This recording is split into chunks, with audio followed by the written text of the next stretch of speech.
ঘুমের ভেতরেই প্রথমে শব্দটা শুনেছিলাম। এই, শুনতে পাচ্ছ? কণ্ঠটা খুব কাছ থেকে, কিন্তু অদ্ভুতভাবে ফাঁপা, যেন দূরের কোনো ঘর থেকে ভেসে আসছে।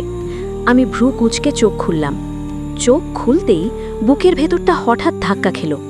আমি আমার ঘরে নেই। আমি বসে আছি একটা শ্রেণীকক্ষে। চারপাশে তাকাতেই দেখি সারি সারি বেঞ্চ, দেয়ালগুলো পুরনো, হালকা খয়েরি রঙের, কিছু জায়গায় প্লাস্টার উঠে গেছে।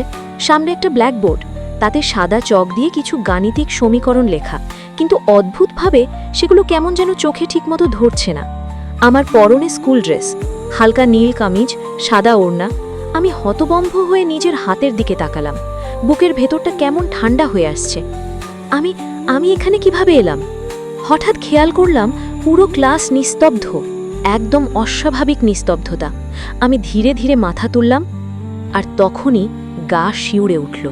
পুরো ক্লাসের সবাই আমার দিকে তাকিয়ে আছে। সবাই, সামনের বেঞ্চ, পেছনের বেঞ্চ, ডান বাম, যেদিকে তাকাই শুধু চোখ, স্থির, নিস্তব্ধ। অদ্ভুত দৃষ্টিতে তারা আমার দিকে তাকিয়ে আছে। শিক্ষিকাও, তিনি ব্ল্যাকবোর্ডের সামনে দাঁড়িয়ে আছেন, হাতে চক ধরা, কিন্তু তিনি লিখছেন না। তার চোখও সরাসরি আমার দিকে। কেউ কোনো কথা বলছে না, শুধু তাকিয়ে আছে। আমার গলা শুকিয়ে গেল। হঠাৎ নিজেকে সামলানোর চেষ্টা করলাম। না না, নিশ্চয়ই আমি ক্লাসে ঘুমিয়ে পড়েছিলাম। মনে মনে নিজেকে বোঝালাম, হয়তো ক্লাস চলছে, আমি ঘুমাচ্ছিলাম, তাই সবাই তাকিয়ে আছে। এই ভেবে একটু স্বস্তি পাওয়ার চেষ্টা করলাম, কিন্তু পরের মুহূর্তেই কিছু একটা খটকা লাগলো। আমি ধীরে ধীরে পাশে তাকালাম। আমার পাশে যে মেয়েটা বসে আছে, তার মুখটা আমি কখনো দেখিনি, একেবারেই না। তার চোখ দুটো বড় বড়, কিন্তু দৃষ্টিটা কেমন যেন ফাঁকা। সে কোনো অভিব্যক্তি ছাড়াই আমার দিকে তাকিয়ে আছে। আমার বুকের ভেতরটা আবার ধক করে উঠল। আমি দ্রুত সামনে তাকালাম। শিক্ষিকাকেও চিনতে পারছি না। এই স্কুল, এই ক্লাসরুম, এই সহপাঠী, কেউই আমার পরিচিত না। তাহলে আমি এখানে কিভাবে এলাম? হঠাৎ চোখ পড়ল আমার টেবিলের ওপর রাখা বইটার দিকে। গণিত বই। আমি তাড়াতাড়ি বইটা নিজের দিকে টেনে নিলাম। এটা আমারই বই। কভারটা, ভেতরের পাতা, এমনকি কোনায় ছোট করে লেখা আমার নাম, সব ঠিক আছে। কিন্তু আমার পাশের মেয়েটার বইটা সম্পূর্ণ আলাদা। আমি একটু ঝুঁকে তাকালাম। তার বইয়ের পাতায় যে অঙ্কগুলো লেখা, সেগুলো আমি জীবনে কখনো দেখিনি। সংখ্যাগুলোও অদ্ভুত, কিছু চেনা, কিছু একেবারে অপরিচিত। চিহ্নের মতো মনে হলো, যেন কোনো অজানা ভাষায় লেখা গণিত। আমার শরীর ঠান্ডা হয়ে গেল। ঠিক তখনই সামনের দিক থেকে শিক্ষিকার কণ্ঠ ভেসে এলো, খুব ধীরে, খুব স্পষ্টভাবে। তুমি দেরি করে ফেলেছ। শিক্ষিকার কথায় যেন ভয়টা দ্বিগুণ বেড়ে গেল। আমার হাত পা ঠান্ডা হয়ে আসছে। বুকের ভেতর ধুকপুক শব্দটা যেন পুরো ক্লাসরুমে শোনা যাচ্ছে। ঠিক তখনই পেছন দিক থেকে এক মৃদু কিন্তু গম্ভীর পুরুষ কণ্ঠ ভেসে এলো, ম্যাম, প্লিজ, আপনি ক্লাসটা আবার শুরু করুন। কথাটা শুনে শিক্ষিকার মুখের অভিব্যক্তি এক মুহূর্তে বদলে গেল। তিনি আর কিচ্ছু বললেন না। ধীরে ধীরে ঘুরে ব্ল্যাকবোর্ডের সামনে গিয়ে দাঁড়ালেন, যেন কিছুই হয়নি। হাতে থাকা চকটা আবার তুললেন আর লেখা শুরু করলেন। অদ্ভুতভাবে পুরো ক্লাসও যেন বদলে গেল। যে সহপাঠীরা এতক্ষণ স্থির চোখে আমার দিকে তাকিয়েছিল, তারা হঠাৎ করেই দৃষ্টি সরিয়ে নিল। সবাই মাথা নিচু করে বইয়ে মন দিল, যেন কিছুই ঘটেনি। চারপাশে আবার স্বাভাবিক ক্লাসের পরিবেশ। আমার বুকের ভেতরটা হালকা হয়ে এলো। একটা অদ্ভুত স্বস্তি। মনে হলো যেই হোক, পেছনের সেই ছেলেটা আমাকে একটা বিপদ থেকে বাঁচিয়েছে। কৃতজ্ঞতা জানাতে আমি ধীরে ধীরে পেছনে তাকালাম। আর ঠিক তখনই আমার চোখ আটকে গেল।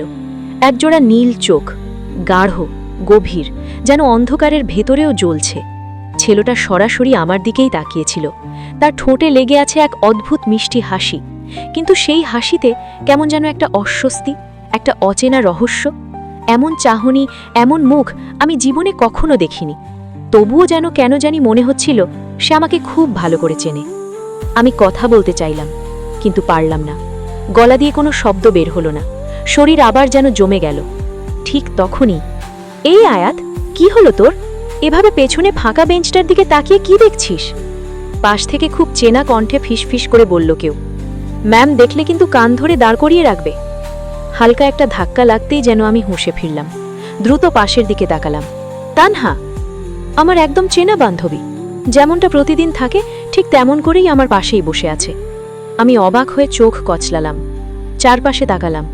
এটা এটা আমার নিজের ক্লাসরুম, সবাই পরিচিত, আমার সহপাঠীরা, বেঞ্চগুলো, জানালার পর্দা সবকিছু আগের মতোই। শুধু শিক্ষিকাটাও পরিচিত। আমার বুকের ভেতর আবার কেমন যেন কেঁপে উঠল। দ্রুত পেছনে তাকালাম, কিন্তু কই, পেছনে তো কেউ নেই। সম্পূর্ণ ফাঁকা একটা বেঞ্চ পড়ে আছে। তবে একটু আগে যে তাকে, উফ, আর ভাবতে পারলাম না। হঠাৎ মাথাটা ঘুরে উঠল। আমি হঠাৎ করেই দাঁড়িয়ে পড়লাম। না না, এখানে তো একটা ছেলে ছিল, ঠিক এখানে। আর আমার পাশে তো অন্য কেউ ছিল। আর ম্যাম, আপনি তো ছিলেন না। কাঁপা গলায় বলতে বলতে আমি দ্রুত আবার পেছনে তাকালাম, কিন্তু পেছনে শুধু সাদা প্লাস্টার করা দেয়াল আর একটা ফাঁকা বেঞ্চ, কেউ নেই। আমি হতবিহ্বল হয়ে তাকিয়ে রইলাম। এই তো ছিল। আমার গলা কেঁপে উঠল। ওই ছেলেটা কোথায় গেল? শব্দগুলো বলতে বলতেই চারপাশটা কেমন ঝাপসা হয়ে আসতে লাগলো। কানে হালকা গুঞ্জন, চোখের সামনে সবকিছু দুলছে। তানহার কণ্ঠ দূর থেকে ভেসে আসছে, আয়াত, আয়াত, কি হয়েছে তোর? কিন্তু আমি আর কিছু শুনতে পেলাম না। একটা তীব্র ঘূর্ণির মতো সবকিছু আমাকে টেনে নিল অন্ধকারের ভেতরে। আর পরের মুহূর্তেই আমি মেঝেতে লুটিয়ে পড়লাম, অচেতন। চারপাশে প্রথমে শুধু সাদা, ঝাপসা সাদা। তারপর ধীরে ধীরে শব্দগুলো পরিষ্কার হতে লাগলো। পালস এখন স্টেবল, চোখ খুলছে মনে হয়। আয়াত ভ্রুকুঁচকে চোখ মেলল। উপরে সাদা সিলিং, পাশে ঝুলে থাকা স্যালাইনের বোতল, আর নাকে ভেসে আসা তীব্র ওষুধের গন্ধ। সব মিলিয়ে বুঝতে বাকি রইল না সে হাসপাতালে। মাথাটা ভারী লাগছে। সে ধীরে ধীরে চোখ ঘুরিয়ে চারপাশ দেখল। তার মা পাশে বসে আছেন, চোখে স্পষ্ট দুশ্চিন্তার ছাপ। একটু দূরে দাঁড়িয়ে একজন নার্স কিছু লিখছে। আয়াত, কেমন লাগছে মা? মায়ের কণ্ঠে স্বস্তি আর আতঙ্ক মিশে আছে। আয়াত ঠোঁট নড়ানোর চেষ্টা করল, কিন্তু গলা শুকনো। আমি এখানে কিভাবে?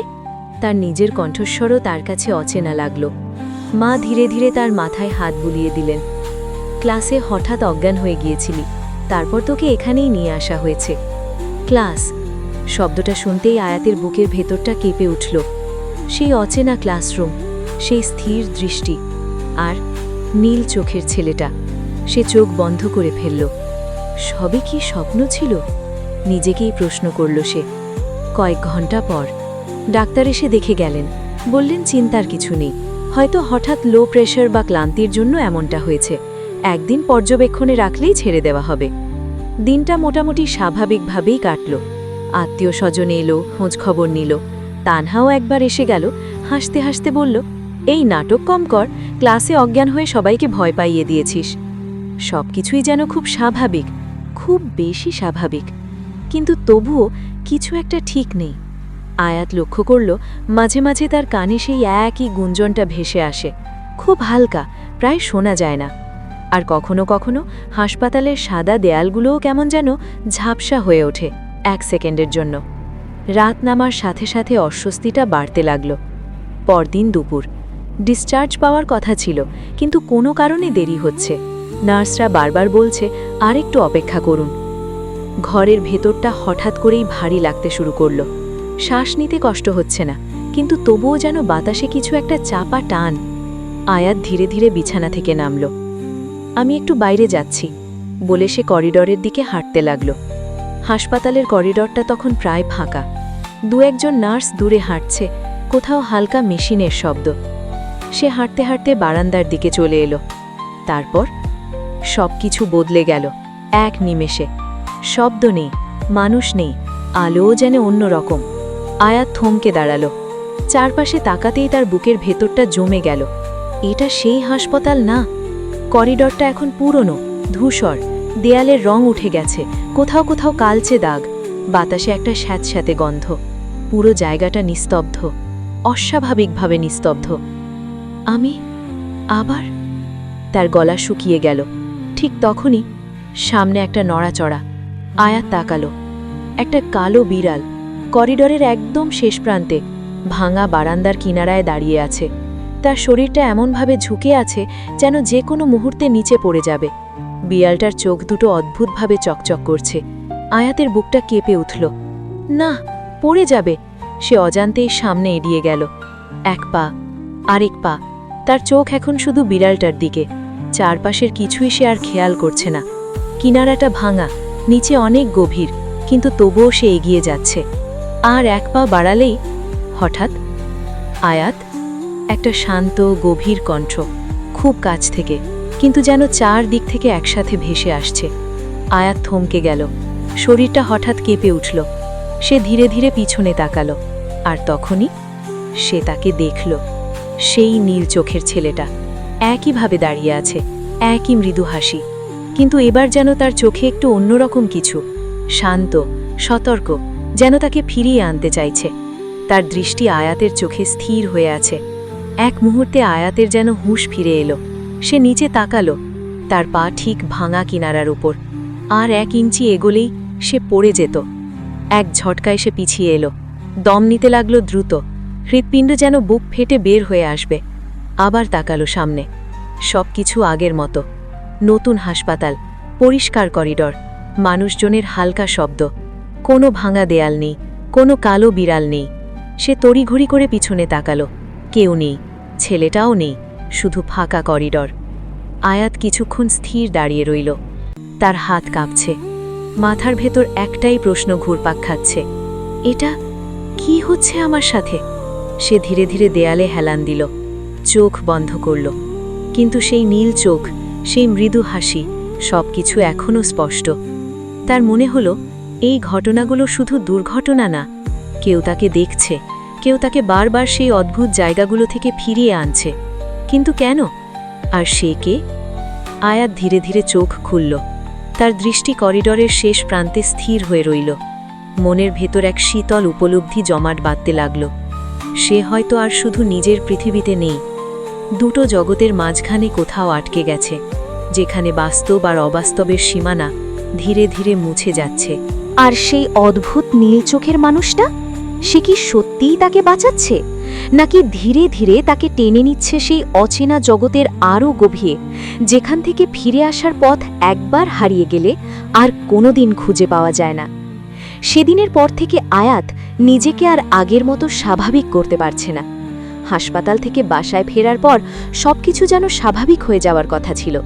চারপাশে সব আগের মতোই, পরিচিত ঘর, পরিচিত মানুষ, পরিচিত জীবন। তবুও মনের ভেতর কোথাও একটা অদৃশ্য ফাটল তৈরি হয়েছে। সে অনুভব করতে পারে কিছু একটা বদলে গেছে, এমন কিছু যেটাকে ভাষায় বোঝানো যায় না, কিন্তু অস্বীকার করাও সম্ভব না। প্রতি মুহূর্তে তার মনে হয় এই বুঝি আবার সবকিছু বদলে গেল। চোখ বন্ধ করলে ভেসে ওঠে সেই অচেনা শ্রেণীকক্ষ, স্থির দৃষ্টি, নিস্তব্ধতা। তারপর ধীরে ধীরে দৃশ্য বদলে যায়। পুরনো করিডর, ভাঙা দেয়াল, স্যাঁতসেঁতে গন্ধে ভারী বাতাস, আর সেই কালো বিড়াল, আর মাঝে মাঝে সেই নীল চোখ। আয়াত হঠাৎ বিরক্ত হয়ে মাথা চেপে ধরল। উফ, মাথাটা একদম খারাপ হয়ে যাচ্ছে। তার কণ্ঠে ক্লান্তি, আতঙ্ক আর অসহায়ত্ব মিশে আছে। হে আল্লাহ, আমি আসলে কোন দুনিয়ায় আটকে গেলাম? কোনটা বাস্তব আর কোনটা অবাস্তব, এটাই তো আলাদা করতে পারছি না। নিজের সাথেই ফিসফিস করে কথা বলতে লাগলো সে। সবচেয়ে বড় সমস্যা হলো সে কাউকে কিছু বলতে পারছে না। বললেও কি কেউ বিশ্বাস করবে? সে নিজেই তো বুঝতে পারছে না কি হচ্ছে তার সাথে, তাহলে অন্যরা কিভাবে বিশ্বাস করবে? এইসব ভাবতে ভাবতেই আয়াত ধীরে ধীরে বিছানা থেকে নামল। অস্থির পায়ে হাঁটতে হাঁটতে সে আয়নার সামনে গিয়ে দাঁড়ালো। নিজের প্রতিবিম্বের দিকে গভীরভাবে তাকালো। চোখের নিচে গাঢ় কালচে দাগ, একদিনেই যেন অনেকটা বেড়ে গেছে। চুল এলোমেলো, মুখে ক্লান্তির ছাপ, নিজেকেই নিজের অচেনা লাগছে। ইস, এই অবস্থাটা কি করে হলো? হালকা করে মুচকি হাসল সে, যেন নিজের এই অবস্থা নিয়ে নিজেকেই সান্ত্বনা দিচ্ছে। ড্রেসিং টেবিলের ওপর রাখা চিরুনিটা হাতে তুলে নিল, ধীরে ধীরে চুল আঁচড়াতে শুরু করল। কিন্তু অদ্ভুত ঘটনাগুলো যেন তাকে ছাড়তেই চায় না। হঠাৎ তার দৃষ্টি আটকে গেল আয়নায়। তার পেছনের দেয়ালটা কেমন যেন অন্য রকম লাগছে। আয়াত থেমে গেল, চিরুনিটা হাতেই স্থির হয়ে রইল। সে ধীরে ধীরে চোখ তুলে ভালো করে আয়নার দিকে তাকালো। বাস্তবে যেখানে একদম পরিষ্কার সাদা দেয়াল, আয়নায় সেখানে দেখা যাচ্ছে ফাটা, পুরনো, কালচে দাগে ভরা দেয়াল, ঠিক যেন বহু বছরের পরিত্যক্ত কোনো জায়গা। তার বুকের ভেতরটা হঠাৎ ধক করে উঠল। এক মুহূর্ত, শুধু এক মুহূর্ত, তারপর সবকিছু আবার স্বাভাবিক। আয়াত হঠাৎ পিছনে ঘুরে তাকালো। দেয়াল একদম ঠিকঠাক, কোনো ফাটল নেই, কোনো দাগ নেই। আবার আয়নার দিকে তাকালো। স্বাভাবিক, সব আগের মতো। তার গলা শুকিয়ে গেল, হাত থেকে চিরুনিটা প্রায় পড়ে যাচ্ছিল। আমি সত্যি কি পাগল হয়ে যাচ্ছি? তার কণ্ঠ খুব নিচু, প্রায় শোনা যায় না, কিন্তু সেই প্রশ্নের উত্তর যেন এই ঘরের কোথাও নেই। কিছুক্ষণ স্থির দাঁড়িয়ে থাকার পর সে ধীরে ধীরে আয়নার সামনে থেকে সরে এলো। এলোমেলো পায়ে হাঁটতে হাঁটতে বিছানার দিকে গেল। বসে পড়তেই মনে হলো সমস্ত ক্লান্তি একসাথে শরীরের ওপর ভর করে বসেছে। চোখ দুটো ভারী হয়ে আসছে, মাথাটা ঝিমঝিম করছে। সে আর প্রতিরোধ করতে পারল না, ধীরে ধীরে বিছানায় ঢলে পড়ল। কয়েক সেকেন্ডের মধ্যে ঘুমটাকে পুরোপুরি গ্রাস করে ফেলল। একটা অদ্ভুত গভীর, প্রায় নেশার মতো ঘুম। ঘর নিস্তব্ধ, সবকিছু স্থির, কিন্তু আয়াতের অজান্তে ঘরের এক কোণে অন্ধকারটা যেন একটু ঘন হয়ে উঠল। সেই অন্ধকারের ভেতর থেকে ধীরে ধীরে ফুটে উঠল একটা অবয়ব। সে দাঁড়িয়ে আছে নিঃশব্দে, এক দৃষ্টিতে তাকিয়ে আছে আয়াতের দিকে। একজোড়া শান্ত নীল চোখ, ঠোঁটের কোণে মৃদু হাসির রেখা। তার দৃষ্টিতে অদ্ভুত এক অনুভূতি। সেটা কি সুরক্ষা নাকি অপেক্ষা বোঝা যায় না, শুধু এটুকুই বোঝা যায় সে সব সময় কাছেই আছে, খুব কাছে। এবং আয়াত যতই বাস্তব আর অবাস্তবের পার্থক্য বুঝতে চেষ্টা করুক না কেন, এই খেলা এখন শুধু শুরু হয়েছে। দিন যত যাচ্ছে নিজেকে স্বাভাবিক রাখার ক্ষমতা যেন তত কমছে আয়াতের মধ্যে, কারণ সে ভালোভাবে উপলব্ধি করতে পারছে তার সাথে ঘটা ঘটনাগুলো কোনো কল্পনা না, এগুলো ঘটছে, বাস্তবেই ঘটছে। আর সবচেয়ে ভয়ঙ্কর বিষয় হলো সে চাইলেও এগুলো এড়াতে পারছে না। মাগরিবের পর আয়াত একা বসে আছে নিজের ঘরে, টেবিলের ওপর ছড়ানো বই খাতা, কিন্তু পড়ায় মন নেই। তার চোখ বারবার চলে যাচ্ছে সে গণিত বইটার দিকে, যে বইটা সে অন্য ক্লাসে অপরিবর্তিত অবস্থায় দেখেছিল। হঠাৎ তার মাথার ভেতর একটা অদ্ভুত চিন্তা এলো। আচ্ছা, এই সব কিছুর শুরু এখান থেকেই কি? তার বুক ধক করে উঠল। ধীরে ধীরে সে বইটা নিজের দিকে টেনে নিল, পাতাগুলো উল্টাতে লাগলো। সবকিছু স্বাভাবিক, চেনা অঙ্ক, চেনা লেখা, কিন্তু পাতা উল্টাতে উল্টাতে বইয়ের মধ্যভাগে এসে 500 নং পাতায় এসে তার হাত থেমে গেল। পাতার কোণায় হালকা করে কিছু লেখা, যদিও এখানেও হালকা থেকে কিছুটা স্পষ্ট হয়েছে দাগটা, যা সে আগে খেয়াল করেনি। একটা অদ্ভুত চিহ্ন, সংখ্যার মতো, কিন্তু পুরোপুরি না। তার চোখ স্থির হয়ে গেল সেখানে। মনে হলো চিহ্নটা যেন একটু একটু করে নড়ছে। শ্বাস ধীর হয়ে এলো, চারপাশের শব্দ মিলিয়ে যেতে লাগলো। আর ঠিক তখনই তার কানে খুব পরিচিত একটা কণ্ঠ ভেসে এলো। দেখো না! আয়াত চমকে উঠল, মাথা তুলে তাকালো। ঘরের কোণে সে দাঁড়িয়ে আছে, নীল চোখের ছেলেটা। আজ তার মুখে হাসি নেই, চোখ দুটো গম্ভীর। ওটা দেখো না, ওটাকে স্পর্শ করো না। তার কণ্ঠ এবার একটু কঠিন। আয়াতের গলা শুকিয়ে গেল। এগুলো কি? কিসের চিহ্ন এটা? আপনি কে? কিভাবে এখানে এলেন? সে আয়াতের কথার প্রতিউত্তর না করে চুপচাপ দাঁড়িয়ে রইল। আয়াত যেন এবার বেশ বিরক্ত হলো, তাই তো বিরক্তি মাখা কণ্ঠে বলল, কি হলো? চুপ করে গেলেন কেন? বলুন। এবারও প্রশ্নের উত্তরটা দিল না ছেলেটা। তার চোখে এক ঝলক অন্যরকম কিছু দেখা গেল, দুঃখ নাকি অপরাধ বোধ। আবারও আয়াত কিছু বলতে যাবে, ঠিক তখনই ঘরের বাতি হঠাৎ দপ করে নিভে গেল। পুরো ঘর অন্ধকার, এক মুহূর্তের জন্য নিস্তব্ধতা। তারপর ঘরের অন্য প্রান্ত থেকে একটা শব্দ, ধীরে টেনে আনা কিছুর মতো, ঘাস ঘাস। আয়াতের শ্বাস আটকে গেল। সে অন্ধকারে তাকিয়ে থাকার চেষ্টা করল। তারপর দুটি জলজলে চোখ, কিন্তু এই চোখ নীল না, কালচে লাল, মাটির কাছাকাছি। ধীরে ধীরে সামনে এগিয়ে আসছে একটা কালো অবয়ব। বিড়াল? না, ওটা ঠিক বিড়াল না। তার গঠন বদলাচ্ছে, লম্বা হচ্ছে, ছায়ার মতো ছড়িয়ে পড়ছে। আয়াত চিৎকার করতে চাইল, কিন্তু গলা দিয়ে শব্দ বের হতে চাইল না সহজে। হঠাৎ তার সামনে এসে দাঁড়ালো নীল চোখের ছেলেটা। সে হাত বাড়ালো, তার কণ্ঠ এবার শক্ত, ভয় পেও না, আমি আছি। সাথে সাথে একটা ঠান্ডা বাতাস পুরো ঘরে ছড়িয়ে গেল। লাল চোখের অবয়বটা হঠাৎ থেমে গেল। তারপর বিকৃতভাবে হাসার মতো একটা শব্দ, সে আমাদের। কণ্ঠটা মানুষ না, ভাঙা, বিকৃত। সে দরজা। আয়াতের শরীর কেঁপে উঠল। নীল চোখের ছেলেটা দাঁতে দাঁত চেপে বলল, চুপ কর। এক ঝটকায় ঘর আলোয় ভরে গেল। সবকিছু স্বাভাবিক, কোনো ছায়া নেই, কোনো লাল চোখ নেই। শুধু আয়াত দাঁড়িয়ে আছে, হাঁপাচ্ছে। আর তার সামনে টেবিলের ওপর এলোমেলো হয়ে পড়ে আছে সেই গণিত বইটা। তার চোখ ধীরে ধীরে সেই বইয়ের দিকে গেল। পাতাটা খোলা, সেই অদ্ভুত চিহ্ন। এবার মনে হলো চিহ্নটা আর শুধু আঁকা না, ওটা যেন তার দিকে তাকিয়ে আছে, আর খুব ধীরে ওটা তাকে ডাকছে। আয়াত, আয়াত, তুই হঠাৎ চিৎকার করে উঠলি কেন? কথাগুলো বলতে বলতে আয়াতের মা আমেনা বেগম দরজা ঠেলে ঘরে ঢুকতেই থমকে দাঁড়ালেন। তার চোখ বিস্ময় বড় হয়ে গেল। ঘরের মাঝখানে স্থির হয়ে দাঁড়িয়ে আছে আয়াত, আর চারপাশে ছড়িয়ে ছিটিয়ে রয়েছে বই, খাতা, চেয়ার, টেবিলের ছোটখাটো জিনিসপত্র। যেন এক অদৃশ্য ঝড়ে সব এলোমেলো হয়ে গেছে। অথচ আশ্চর্যজনকভাবে টেবিলের ওপর রাখা গণিতের বইটি একদম আগের জায়গাতেই নিস্তব্ধ পড়ে আছে। কিরে আয়াত, রুমের এই অবস্থা কেন? তুই ঠিক আছিস তো? মায়ের কণ্ঠে উদ্বেগ স্পষ্ট। এতক্ষণ যেন এক অদ্ভুত ঘোরের মধ্যে ছিল আয়াত। মায়ের কথা শুনতেই সেই ঘোর কেটে গেল। সে কিছুটা থমকে গিয়ে কাঁপা কণ্ঠে বলল, মা, আমি ঠিক আছি। তুই যদি ঠিকই থাকিস তাহলে এসব কি? সত্যি করে বলতো, কি হয়েছে? মায়ের প্রশ্নে আয়াতের ভেতরের বাঁধ ভাঙতে চাইল। বুকের ভেতর জমে থাকা অজানা ভয় আর চাপা কষ্ট গলায় এসে আটকে গেল। সে কিছু বলতে যাবে, ঠিক তখনই ডাইনিং রুম থেকে ভেসে এলো তার বাবা আরিফ হোসেনের ডাক। আয়াতকে খেতে আসতে বলো।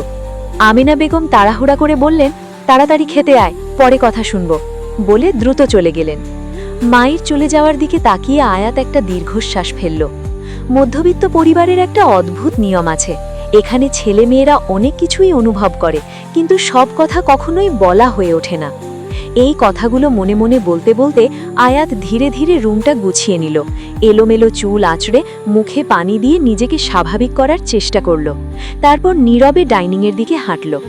খাওয়া শেষ করে রুমে ফেরার সময় তার খুব ইচ্ছে করছিল, মা, আজ তুমি আমার সাথে ঘুমাবে? আমি খুব ভয় পাচ্ছি। কিন্তু কথাগুলো গলায় এসে আটকে গেল। এক অদৃশ্য সংকোচ তাকে চেপে ধরল। শেষ পর্যন্ত কিছুই বলা হলো না। নিজেকে সান্ত্বনা দিতে দিতে আয়াত রুমে ফিরে এলো। ডিম লাইট জ্বালিয়ে বিছানায় শুয়ে পড়ল। চোখে ঘুম নেই, মনে অজানা অশান্তি। তবুও ক্লান্ত শরীর আর অস্থির মন একসময় হার মেনে ঘুমিয়ে পড়ল। ভোরের পাখিদের কিচিরমিচির আর জানালা দিয়ে ঢুকে পড়া নরম রোদে ঘুম ভাঙল আয়াতের। কিন্তু চোখ খুলতে সাহস হচ্ছে না। মনে হচ্ছে চোখ খুললেই হয়তো আবার সেই ভয়ঙ্কর কিছু দেখতে হবে। না না, আমি আর ভাবতে পারছি না, আল্লাহ আমাকে সাহায্য করো। ঠিক তখনই মায়ের পরিচিত কণ্ঠ কানে এলো, আয়াত, এখন উঠলি না, কলেজের সময় হয়ে যাচ্ছে। প্রতিদিনের এই ডাকটা সাধারণত বিরক্তিকর মনে হলেও আজ যেন অদ্ভুত মিষ্টি লাগলো। ঠোঁটের কোণে অজান্তেই একটুখানি হাসি ফুটে উঠল। উঠছি মা, বলেই সে ওয়াশরুমে চলে গেল। সবকিছু ঠিকঠাক করে নাস্তা শেষ করে বেরিয়ে পড়ল কলেজের উদ্দেশ্যে। আজ মনটা বেশ হালকা লাগছে, এক ধরনের অজানা ভালো লাগা। কিন্তু সুখ বেশিক্ষণ টেকে না। কলেজের পথে পশ্চিম দিকের মেহগনি বাগানের সেই নির্জন অংশে পা রাখতেই চারপাশের পরিবেশ যেন বদলে গেল। সকালের উজ্জ্বল আলো ফ্যাকাশে হয়ে এলো, বাতাস ভারী হয়ে উঠল। আয়াত চারপাশে তাকিয়ে দেখল আজ আশেপাশে কোনো মানুষ নেই। যেখানে প্রতিদিন লোকজনের আনাগোনা থাকে, আজ সেখানে নিস্তব্ধতা। ভয়ে তার গলা শুকিয়ে গেল। সে দ্রুত হেঁটে ওই জায়গা পার হতে চাইল, কিন্তু অদ্ভুতভাবে রাস্তা যেন শেষই হচ্ছে না। কিছু দূর হাঁটার পর তার মনে হলো, এই পথটা তো পরিচিত না, একই জায়গা বারবার ফিরে আসছে। ঠিক তখনই দূরে একটা মানুষ দাঁড়িয়ে থাকতে দেখা গেল। সে হাত নাড়ছে, এই দিকে আয়। আয়াত যেন নিজের নিয়ন্ত্রণ হারিয়ে ফেলল। রোবটের মতো নিঃশব্দে সামনে এগোতে লাগল। কিন্তু হঠাৎ একটা কণ্ঠ তার পা থামিয়ে দিল। এক পা আর বাড়িও না। কণ্ঠটা শান্ত কিন্তু অদ্ভুত গম্ভীর। এক মুহূর্তেই আয়াতের ঘোর কেটে গেল। সে দ্রুত পাশে তাকালো, সেই নীল চোখের ছেলেটার সামনে আঙুল তুলে ইশারা করল। আয়াত তাকিয়ে দেখল তার সামনে বিশাল এক গভীর গর্ত, নিচে শুধু অন্ধকার, যার কোনো শেষ নেই। হঠাৎ দূরের সেই অদ্ভুত লোকটা বিকট চিৎকার করে উঠল, আর মুহূর্তের মধ্যে হাওয়ায় মিলিয়ে গেল। একই সঙ্গে চারপাশের পরিবেশ স্বাভাবিক হয়ে উঠল, আর নীল চোখের ছেলেটাও অদৃশ্য হয়ে গেল। আয়াত কিছুক্ষণ স্থির দাঁড়িয়ে রইল। বুকের ভেতর ধুকপুকানি থামছে না। তারপর আর এক মুহূর্ত না দাঁড়িয়ে দ্রুত হাঁটা শুরু করল কলেজের দিকে। আজ সে দেরি করে ফেলেছে, খুব দেরি। দুপুরের তপ্ত রোদ মাথার উপর আগুনের মতো ঝলসে পড়ছে। সেই রোদের মাঝেই টুংটাং শব্দ তুলে ধীরে ধীরে এগিয়ে চলেছে একটি রিকশা। রিকশার সিটে বসে আছে আয়াত, চুপচাপ, কিন্তু তার ভেতরের জগৎ যেন তোলপাড় হয়ে আছে। কলেজ থেকে বাসার দূরত্ব খুব বেশি না, অন্যদিন হলে সে হেঁটেই চলে আসতো, কিন্তু আজ তার পা যেন আর সেই সাহস দেখাতে চায় না। যদি আবার পথ হারিয়ে ফেলে, যদি আবার সেই অদ্ভুত গোলকদাধার মতো জায়গায় আটকে যায়, আর যদি এবার নীল চোখের সেই রহস্যময় মানুষটা তাকে বাঁচাতে না আসে। ভাবনাগুলো একটার পর একটা মাথায় আঘাত করতে লাগলো। কে সে? কেন বারবার ঠিক সময় উপস্থিত হয়? কেনই বা শুধুমাত্র তাকে ঘিরেই এসব অদ্ভুত ঘটনা ঘটছে? আর সবচেয়ে বড় প্রশ্ন, সে কি সত্যিই সাহায্য করছে, নাকি সবকিছুই নিখুঁতভাবে সাজানো কোনো অভিনয়? আমি যাকে মানুষ ভাবছি, সে কি আদৌ মানুষ? এই প্রশ্নটা মনে উঠতেই আয়াতের বুকের ভেতরটা হঠাৎ কেঁপে উঠল। রিকশা থামার শব্দে সে বাস্তবে ফিরে এলো। বাসার সামনে এসে গেছে। ভাড়া মিটিয়ে দিয়ে সে ধীরে ধীরে নেমে পড়ল। ঠোঁটে নিঃশব্দে উচ্চারণ করল, বিসমিল্লাহ। ইদানিং তার নিজের বাসাতেও ঢুকতে ভয় লাগে। অদ্ভুত এক শঙ্কা কাজ করে। যদি দরজা খুলে দেখে এটা তার ঘর না, যদি সবকিছুই বদলে যায়। কিরে আয়াত, বাইরে দাঁড়িয়ে কি ভাবছিস? মায়ের পরিচিত কণ্ঠ যেন হঠাৎই তাকে বাস্তবে টেনে আনল। বুকের ভেতরে জমে থাকা ভয় একটু হলেও কমে গেল। ঠোঁটের কোণে ক্ষীণ এক হাসি ফুটিয়ে সে ভেতরে ঢুকে পড়ল। রুমে যেতে যেতে ভাবল, সবটা কি বলা উচিত? মা বাবা কিভাবে নেবে বিষয়টা? তারা কি বিশ্বাস করবে, নাকি উল্টো আরও চিন্তায় পড়ে যাবে? ধুর, এমনিতেই তারা কত দুশ্চিন্তায় থাকে, এখন আর বাড়তি চাপ না দিই। নিজেকেই বুঝিয়ে থামিয়ে দিল সে। ব্যাগটা নির্দিষ্ট জায়গায় রেখে ফ্রেশ হতে চলে গেল। ভয়গুলো এখনও তার ভেতরে বাসা বেঁধে আছে, ধীরে ধীরে গভীরভাবে। তবুও মানুষ তো থেমে থাকতে পারে না। জীবনের তাগিদে বেঁচে থাকার প্রয়োজনেই তাকে সবকিছু স্বাভাবিক রাখার অভিনয় চালিয়ে যেতে হয়। রাত 2:30। নিস্তব্ধতা চারপাশে যেন জমাট বেঁধে আছে। হঠাৎ একটা শব্দ, খুব ক্ষীণ কিন্তু স্পষ্ট। আয়াতের ঘুম ভেঙে গেল। চোখ খুলতেই সে শুনতে পেল কেউ তার নাম ধরে ডাকছে, আয়াত। অপরিচিত কণ্ঠ, গভীর, অচেনা, অস্বস্তিকর।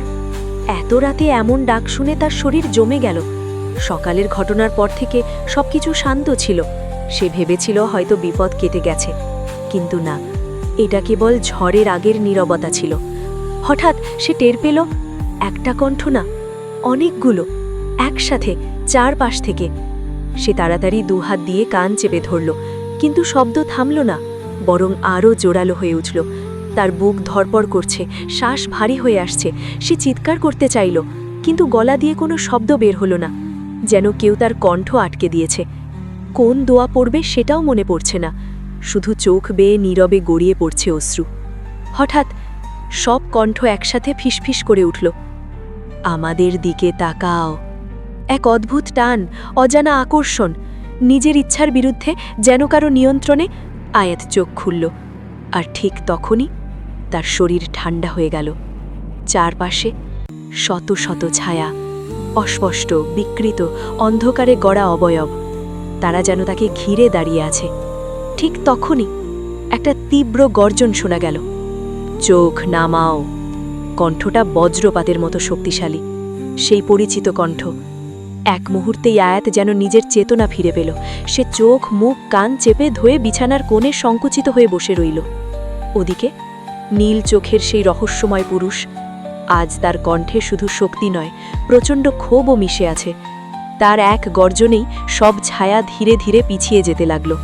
কিছুক্ষণ ধরে ঘরের ভেতর ধস্তাধস্তির শব্দ, অদৃশ্য সংঘর্ষের আভাস পাওয়া গেল। তারপর ধীরে ধীরে সব শান্ত হয়ে এলো, নিস্তব্ধতা ফিরে এলো।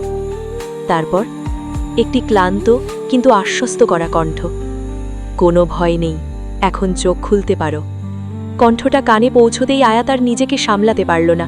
সে ঝট করে উঠে সামনে দাঁড়ানো মানুষটাকে জড়িয়ে ধরল। অঝরে কাঁদতে কাঁদতে বলতে লাগল, আপনি কোথায় ছিলেন এতক্ষণ? কেন এত দেরি করলেন?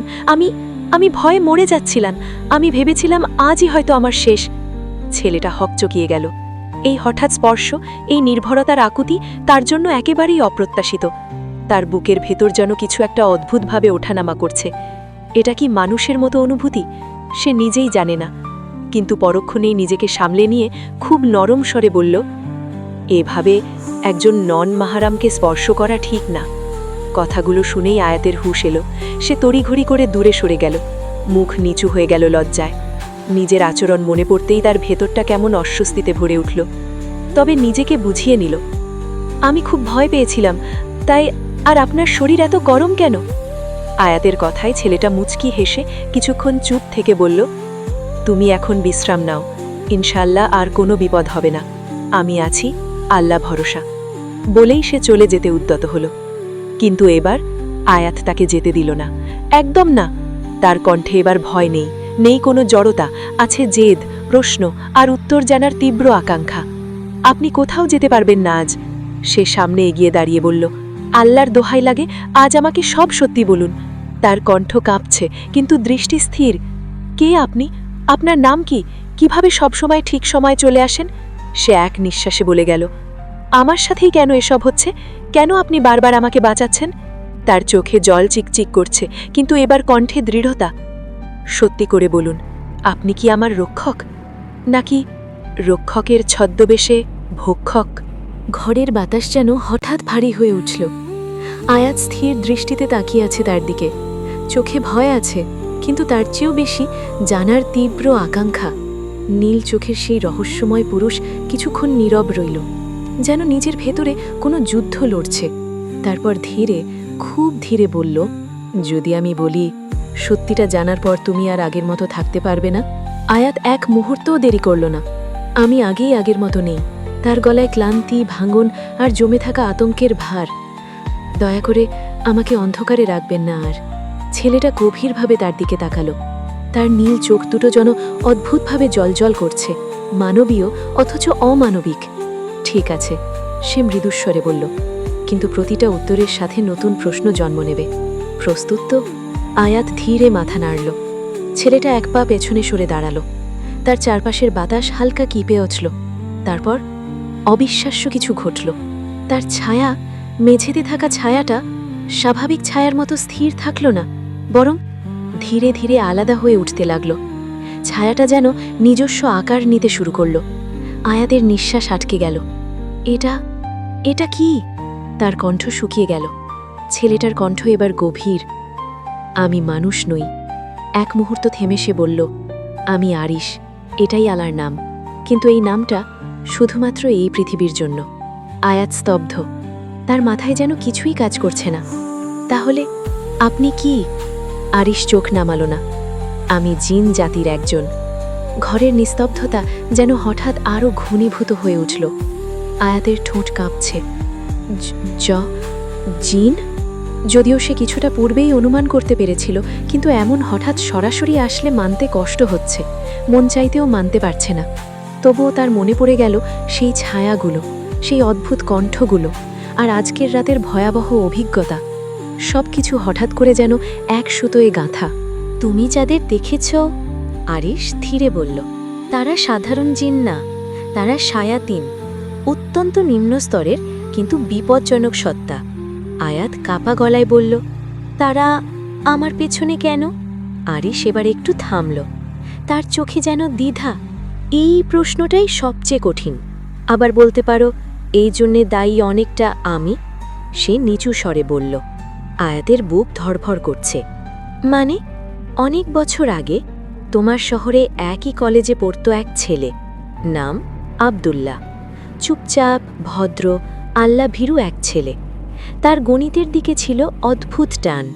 শিক্ষক সবসময় তাকে গণিত বইয়ে যেখান থেকেই প্রশ্ন করতে, সেখানের উত্তরই যেন তার কাছে প্রস্তুত ছিল।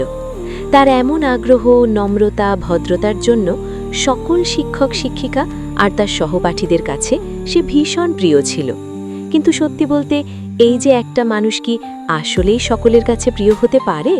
আসলেই পারে না।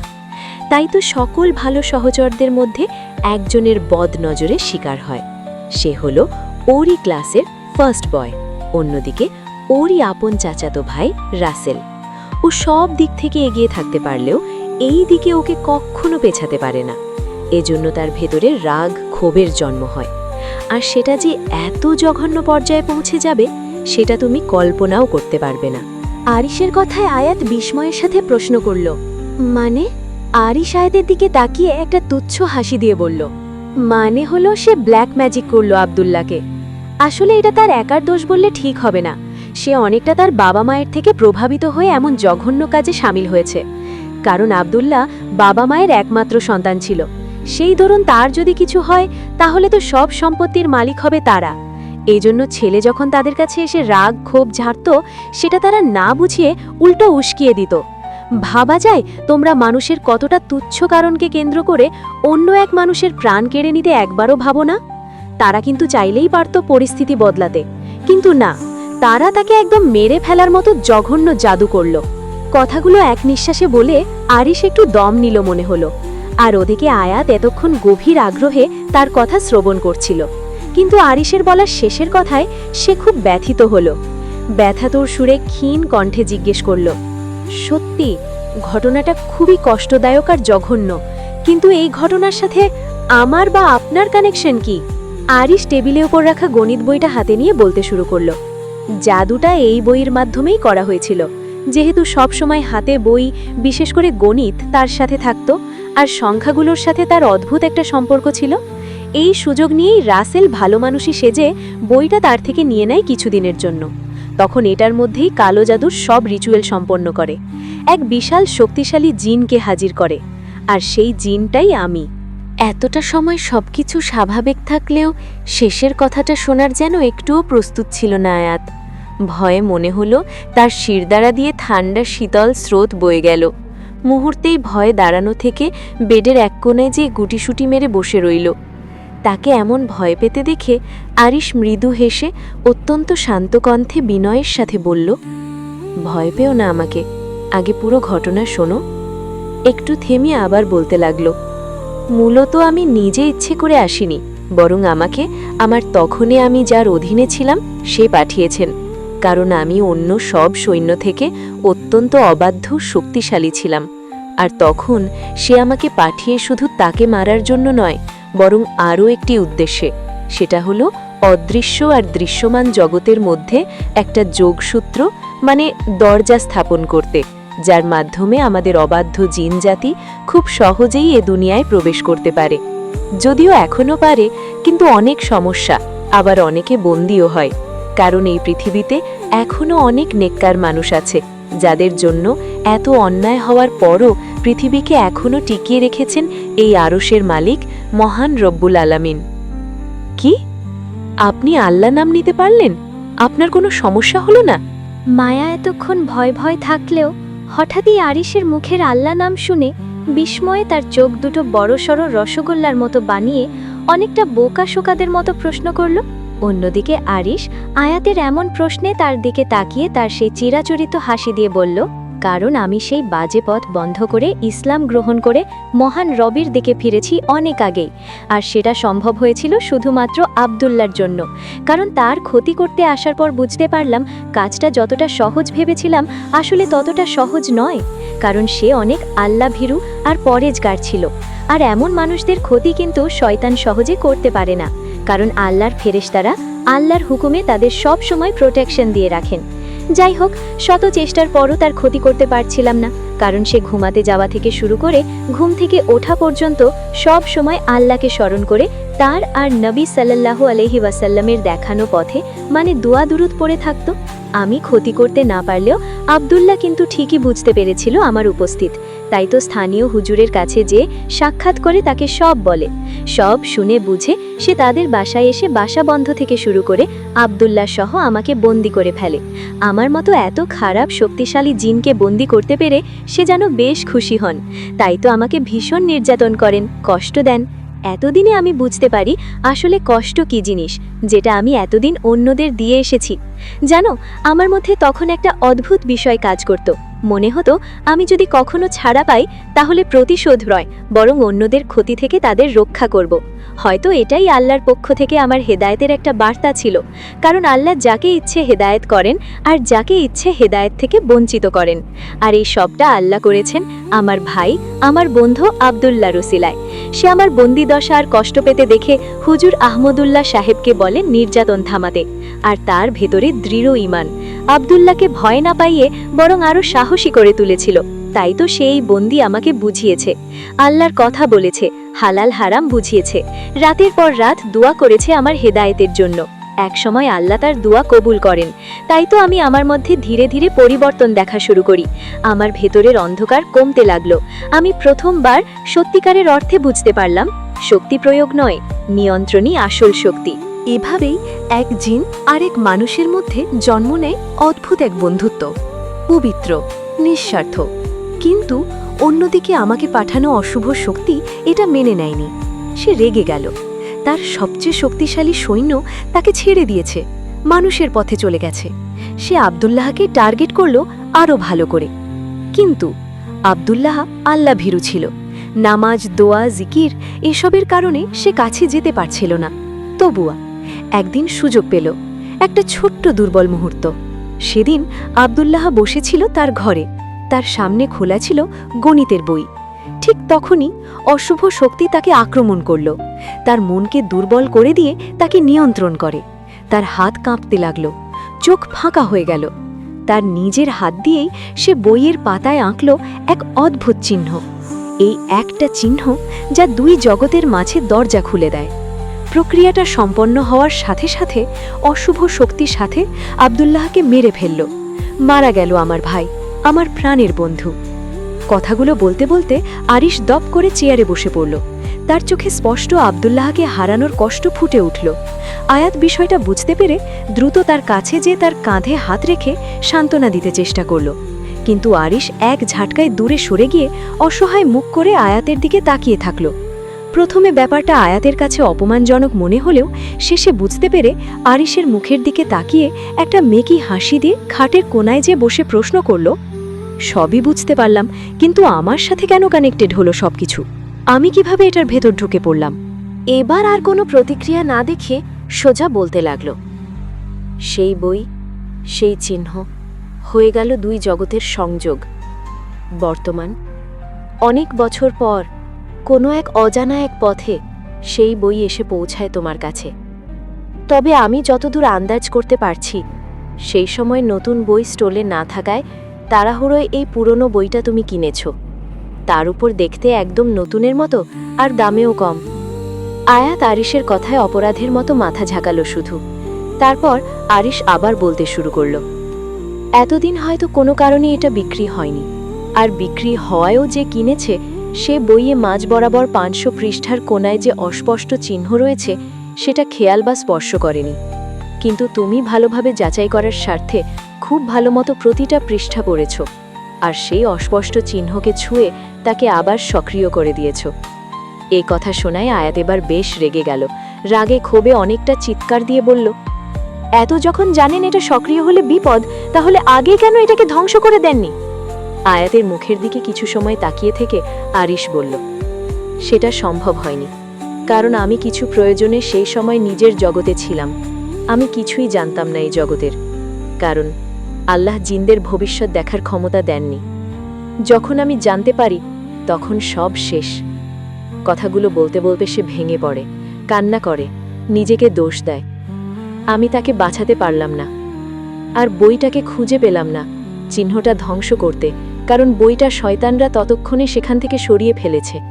তারা বুঝতে পেরেছে আমি জানার পর এটাকে ধ্বংস করে দিব। আর বইটা হঠাৎ মিসিং হওয়ায় আমিও বুঝতে পারি এই চিহ্ন যখন তখন সক্রিয় হবে, এর মানে আরও কেউ বিপদে পড়বে। তাই সিদ্ধান্ত নেই নিজের জগতে ফিরব না। তখন থেকেই আমি থেকে যাই এই দুনিয়ার কাছাকাছি অদৃশ্যভাবে, আর খুঁজতে থাকি পরবর্তী মানুষটাকে যে এই চিহ্নটাকে জাগাবে।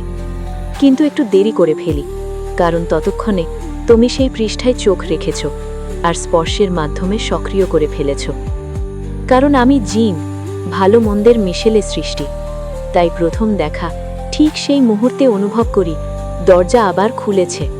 তাই আর 1 সেকেন্ডও দেরি করিনি, তোমার সাথে ঢুকে পড়ি সেই জগতে। আর সেদিনই প্রথমবার তোমাকে দেখি, একদম অসহায়, অচেনা জগতে আটকে। আর ঠিক সেই মুহূর্তেই সিদ্ধান্ত নেই, এইবার আমি কাউকে হারাতে দিব না। আজ যেটা তুমি দেখেছ, মানে তোমার উপর হওয়া আক্রমণ, আরিশ বলল, ওটা ছিল কেবল চেষ্টা। তারা এখনো পুরোপুরি শক্তিশালী না। কিন্তু সে থামল। কিন্তু যদি তারা সফল হয় তাহলে? আয়াতের কণ্ঠ কাঁপছে। আরিশ এবার সরাসরি তার চোখে তাকালো। তাহলে শুধু তুমি না, এই পৃথিবীর অনেক কিছুই বদলে যাবে। ঘরের ভেতর আবার নিস্তব্ধতা নেমে এলো। আয়াতের মাথা ঝিমঝিম করছে। আর আপনি? সে ধীরে বলল। আপনি কেন আমাকে বাঁচাচ্ছেন? শুধুই অপরাধ বোধে নাকি? আর কিছু বলল না আয়াত। আরিশের চোখের দিকে তাকালো কৌতূহল মেশানো দৃষ্টিতে। এই প্রশ্নে আরিশ প্রথমবারের মতো চুপ হয়ে গেল। তার চোখে এবার এক ঝলক অন্যরকম অনুভূতি ফুটে উঠল। দ্বিধা, অথবা লুকানো কোনো সত্য? অনেকক্ষণ পরে সে বলল, কারণ এটা আমার দায়িত্ব। আয়াত ভ্রু কুঁচকাল। আমি কি শুধুই আপনার দায়িত্ব? আর উত্তর দিল না আরিশ। ঠিক তখনই ঘরের বাতি হঠাৎ করে কেঁপে উঠল। হালকা দপদপ করতে লাগল। আরিশের মুখের অভিব্যক্তি মুহূর্তেই বদলে গেল। সে ফিসফিস করে বলল, ওরা আবার আসছে। আয়াতের বুক ধরাস করে উঠল। কি, এখন আবার? আরিশ দ্রুত তার দিকে তাকালো। এবার ওরা একা না। ঘরের কোণ থেকে ধীরে ধীরে কালো ধোঁয়ার মতো কিছু উঠতে শুরু করল। ধোঁয়াটা প্রথমে সরু রেখার মতো ছিল, তারপর সেটি মোটা হতে হতে একসময় পুরো ঘরের এক কোণ দখল করে ফেলল। বাতাস ভারী হয়ে উঠল। শ্বাস নিতে কষ্ট হচ্ছে আয়াতের।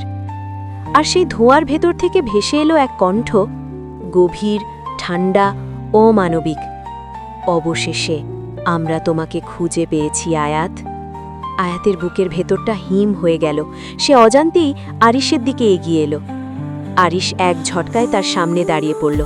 তার দৃষ্টি এখন পুরোপুরি সতর্ক, তীক্ষ্ণ। পেছনে থাকো। তার কণ্ঠে এবার আদেশের দৃঢ়তা।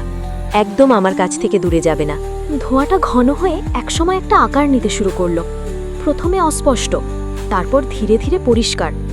একটা লম্বা অবয়ব, চোখ দুটো জ্বলছে আগুনের মতো লাল আলোয়। মুখটা বিকৃত, অস্বাভাবিক দীর্ঘ। ঠোঁটের কোণে যেন এক ভয়ঙ্কর হাসি লেগে আছে। আরিশ, সে নামটা উচ্চারণ করল তাচ্ছিল্যের সাথে। এতদিন পর দেখা, এখনো এই দুর্বল মানুষটাকে আগলে রাখছ? আরিশের চোয়াল শক্তরে গেল। তুমি এখানে আসার সাহস দেখালে কিভাবে, জারহান? আয়াত থমকে গেল। জারহান নামটা কানে বাজতেই তার শরীর কেঁপে উঠল। জারহান ধীরে ধীরে সামনে এগিয়ে এলো। তার পায়ের নিচে যেন ছায়া নড়ছে, কাঁপছে। সাহস? সে ঠান্ডা হেসে উঠল। এটা আমার অধিকার আরিশ। তার লাল চোখ এবার সরাসরি আয়াতের দিকে, কারণ ও আমাদের। চুপ! আরিশ গর্জে উঠল। ঘরের বাতাস যেন কেঁপে উঠল তার কণ্ঠে। ও তোমাদের কেউ না। জারহান মৃদু হেসে মাথা কাত করল। তুমি এখনো সত্যিটা বলনি তাকে, তাই না? আয়াতের দৃষ্টি দ্রুত রাকিবের দিকে গেল। কোন সত্য? আরিশ কিছু বলার আগেই জারহান উচ্চস্বরে হাসতে হাসতে বলল, তোমার মৃত্যুর। ঘরের চারপাশে অদৃশ্য চাপ তৈরি হলো। দেয়ালগুলো যেন ধীরে ধীরে সংকুচিত হচ্ছে। আয়াত শ্বাস নিতে পারছে না। আমি দেখাই? জারহানের কণ্ঠে নিষ্ঠুর আনন্দ। তার মৃত্যু আসলে কিভাবে হবে তুমিও দেখো আরিশ। তোমার প্রাণপ্রিয় ভাই ও বন্ধুর মৃত্যুর দৃশ্য, সেই সাথে তোমার প্রিয়তমারটাও। না! আরিশ চিৎকার করে উঠল, কিন্তু ততক্ষণে দেরি হয়ে গেছে। হঠাৎ আয়াতের চোখের সামনে সবকিছু বদলে গেল। ঘর নেই, দেয়াল নেই। সে দাঁড়িয়ে আছে এক অন্ধকার শূন্যতার মধ্যে। চারপাশে ঘুরছে অসংখ্য ছায়া, আর মাঝখানে একটা টেবিলে আব্দুল্লাহ। শুধু আব্দুল্লাহ বললে ভুল হবে। কখনো তার মুখ, কখনো আয়াতের মুখ, আর সেই সাথে তাদের মৃত্যুর ভয়াবহ কিছু প্রতিবিম্ব। এগুলো মূলত আরিশকে দুর্বল করার জন্য দেখাচ্ছে জারহান। কিন্তু আরিশ যেন দুর্বল না হয়ে আরও বেশি ভয়ানক হয়ে উঠল। থামো! একটা বজ্রনিনাদের মতো গর্জন। সবকিছু ভেঙে গেল। আয়াত হঠাৎ যেন নিজের রুমে ফিরে এলো। সে হাঁপাচ্ছে, শরীর কাঁপছে।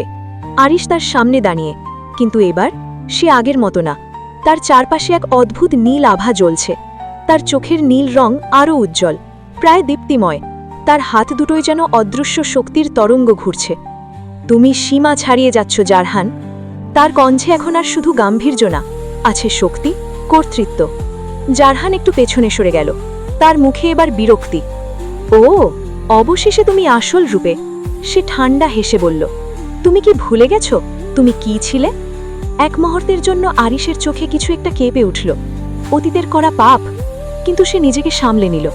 আজ তোমাকে আমি এখানে থাকতে দেব না, আরিশ দৃঢ়ে বলল। সে হাত তুলল। হঠাৎ ঘরের ভেতর তীব্র বাতাস ঘুরতে শুরু করল। সবকিছু কাঁপছে। আয়াত কোনায় সরে গিয়ে দাঁড়িয়ে পড়ল। আরিশার চারপাশে নীল আভা ঘন হয়ে উঠছে। এক ঝটকায় সে সামনে হাত বাড়ালো। একটা অদৃশ্য শক্তির আঘাত গিয়ে লাগলো জারহানের ওপর। জারহান পেছনে ছিটকে গেল, কিন্তু সঙ্গে সঙ্গে আবার দাঁড়িয়ে গেল। তার চোখে এখন রাগ। এটা শেষ না আরিশ, সে গর্জে উঠল। ওকে আমরা নিয়েই যাব, যে কোনো মূল্যে। তার শরীর আবার ধোঁয়ায় পরিণত হতে শুরু করল। মিলিয়ে যাওয়ার আগে সে শেষবার বলল, আর পরের বার তুমি একা সামলাতে পারবে না। সব শান্ত। হঠাৎ করে ঘর আবার আগের মতো, কিন্তু বাতাসে এখনও একটা ভারী চাপ রয়ে গেছে। আরিশ ধীরে ধীরে স্বাভাবিক রূপে ফিরে এলো। তার কাঁধ যেন কিছুটা নুয়ে গেছে। সে ক্লান্ত। আয়াত ধীরে তার দিকে এগিয়ে এলো। তার চোখে ভয়, বিস্ময় আর হাজারো প্রশ্ন। ও যা দেখালো, তার গলা শুকিয়ে গেছে। ওটা কি সত্যি? আরিশ কিছুক্ষণ চুপ রইল, তারপর খুব ধীরে বলল, হ্যাঁ। আয়াতের চোখে পানি এসে গেল। তাহলে আমি একটা দরজা খোলার অস্ত্র মাত্র, আর স্বার্থ শেষে আব্দুল্লাহ মতো ভয়াবহ মৃত্যু হবে? আরিশ চোখ নামিয়ে বলল, তুমি শুধু দরজা খোলার অস্ত্র নও। সে একটু থামল, তারপর মাথা তুলে তাকালো। তুমি সেই দরজা নিজেই আয়াত।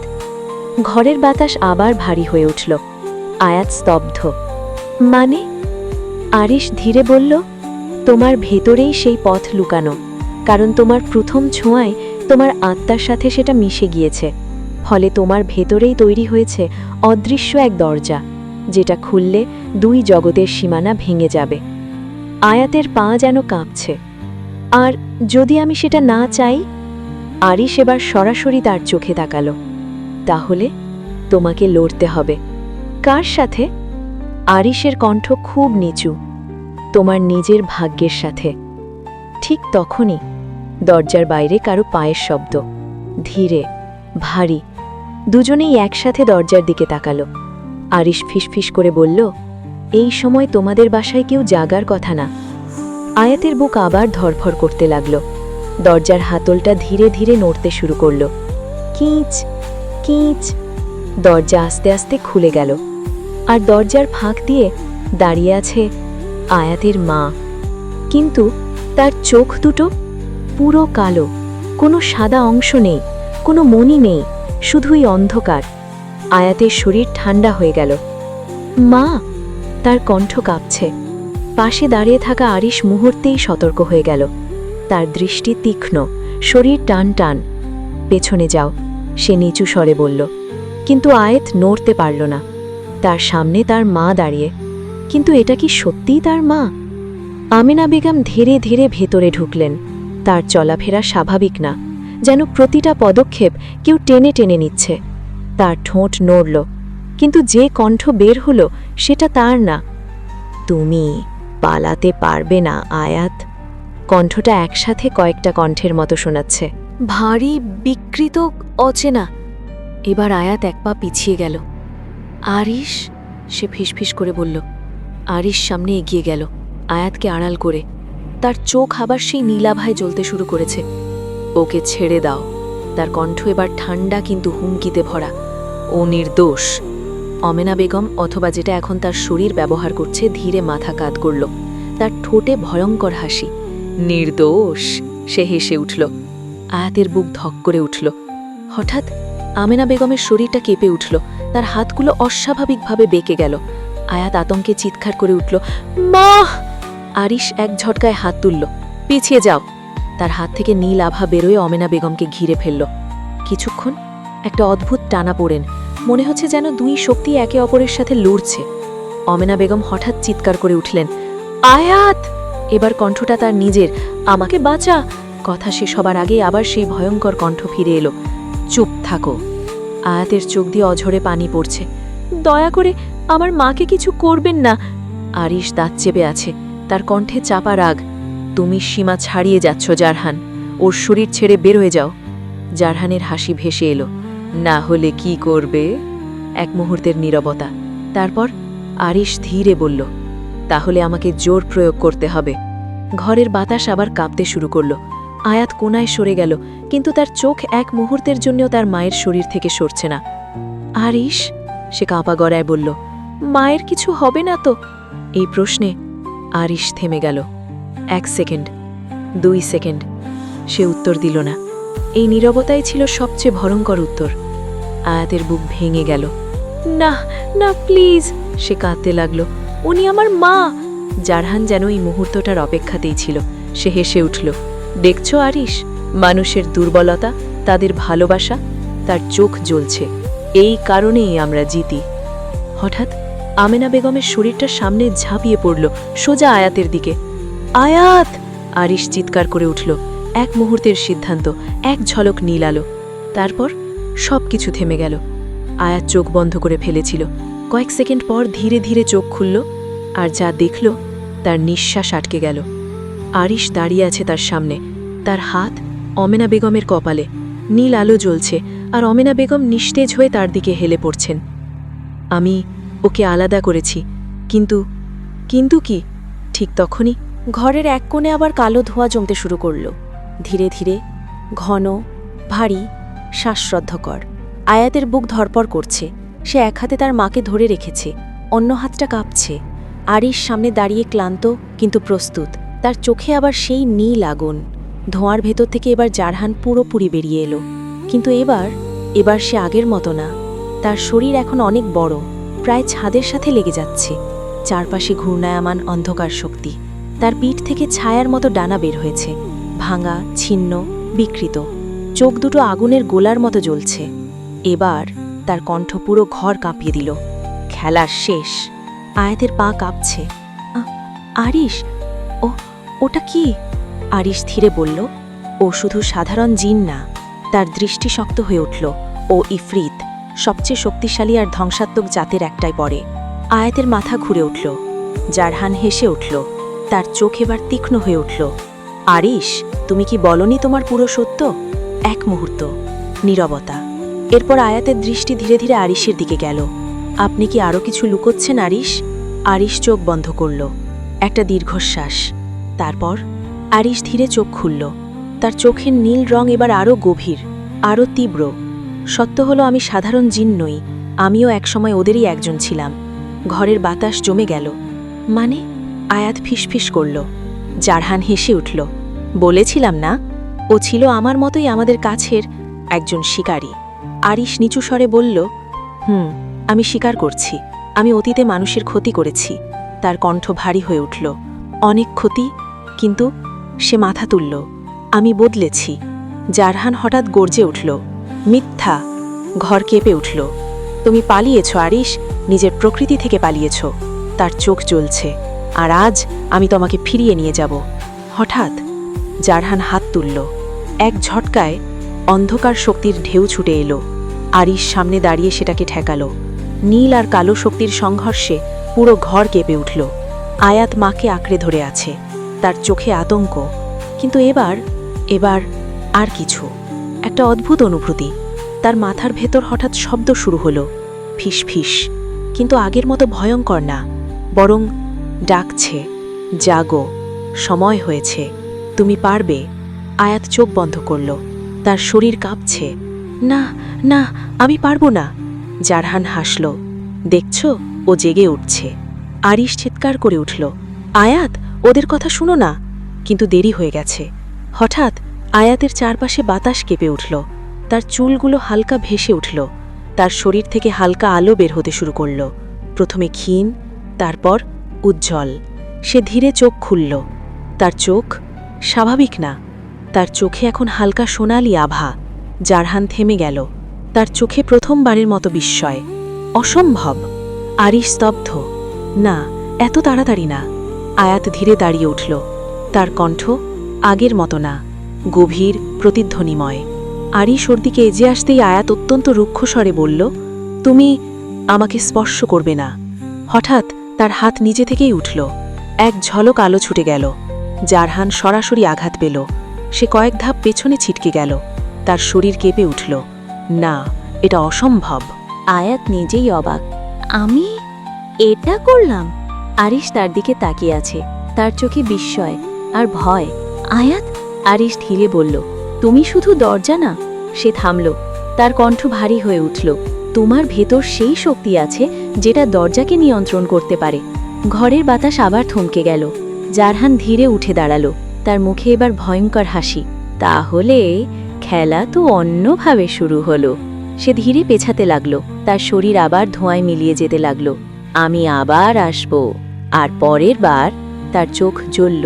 তুমি নিজেই দরজা খুলবে আয়াত। সব শান্ত। হঠাৎ আয়াতের শরীর কেঁপে উঠল, তার চোখের সোনালি আভা মিলিয়ে গেল। সে হঠাৎ অচেতন হয়ে পড়ল। আয়াত! আরিশ ছুটে গেল, সে তাকে ধরে ফেলল, তার কণ্ঠে আতঙ্ক। না, তুমি এখনো প্রস্তুত না।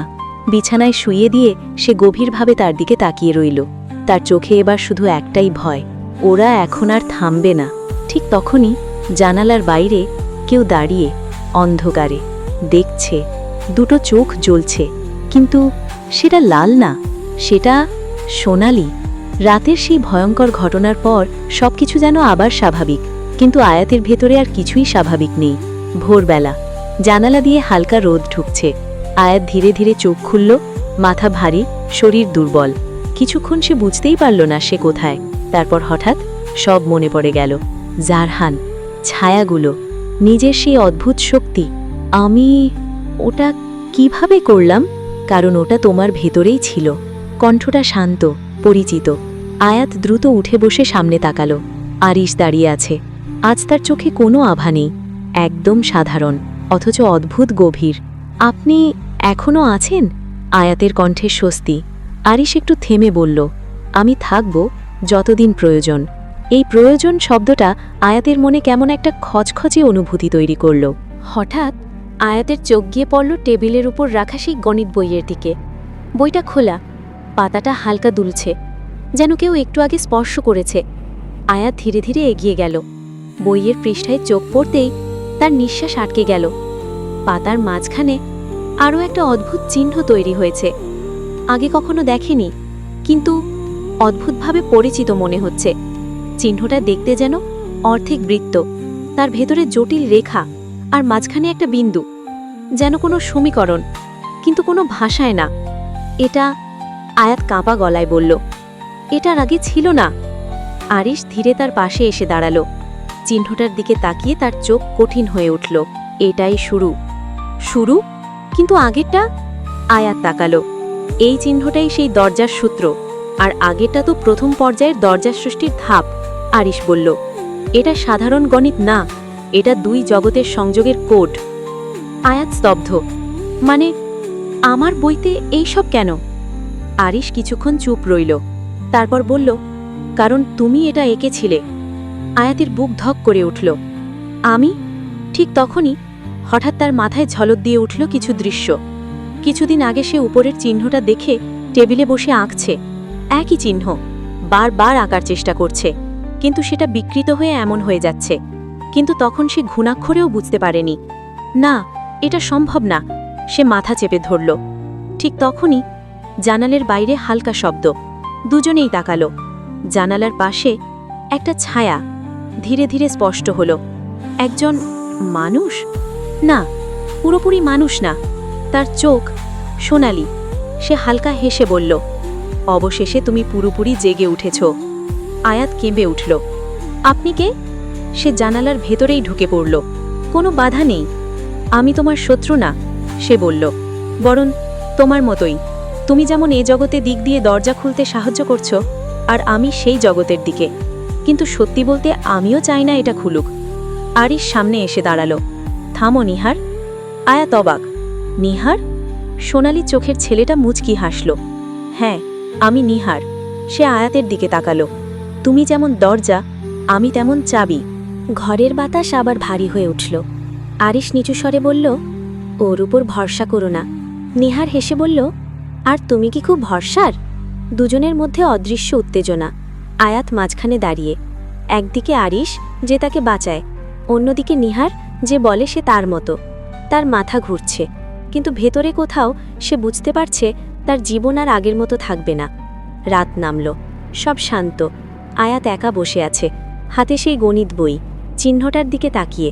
সে বহুবার চেষ্টা করেছে চিহ্নটা মুছতে, পুড়িয়ে কিংবা ছিঁড়ে ফেলতে, কিন্তু পারিনি। হঠাৎ তার চোখে পানি চলে এলো।